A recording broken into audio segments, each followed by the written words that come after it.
Wednesday morning, 8:30 a.m. Eastern. One number comes out, and I think it decides where this market goes for the next month, maybe longer. Here's the setup. Last CPI, April, came in at 0.3% month over month on core. That's hot. Like, undeniably hot. Then Friday's jobs report dropped like a hammer, double the consensus estimate. Strongest print in over a year. And suddenly, the narrative flipped. The market went from pricing rate cuts to pricing a hike by year end. So tomorrow's CPI is the follow-up. The question, was April a one-month blip, or is inflation actually sticky again at these levels? Before we dive in, subscribe, hit the bell. Pinned comment has our free weekly research note. Let's look at the numbers. Consensus is looking for 0.187% month over month on core CPI. That's roughly half of April's print. Kalshi's a touch lower at 0.166%. Both would be a clear slowdown. Annualized core is expected around 2.80 to 2.87% year over year, basically flat versus last month's 2.74%.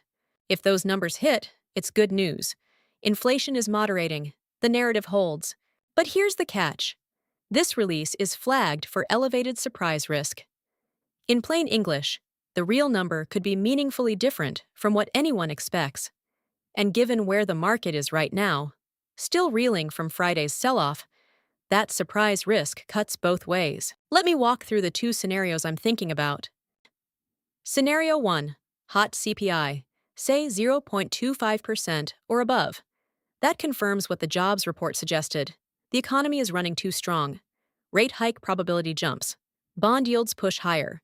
The S&P sell-off accelerates. 7,350 gets tested. Maybe lower. The pattern becomes clear. April wasn't a blip. Hot jobs, whilst hot, CPI. The Fed can't cut. Full stop. Scenario 2. Cool CPI. 0.15% or below. The soft landing thesis gets a lifeline. The bounce from Friday finds real footing. S&P reclaims 7,440. Maybe tests 7,500. Tech and AI names that got crushed on Friday catch a bid. But, and this is important, a cool CPI doesn't mean rate cuts are back. Let me be really clear about that. The Fed's March SEP showed core PCE at 2.4% for 2026. That's still above their 2% target. The minutes have been consistent.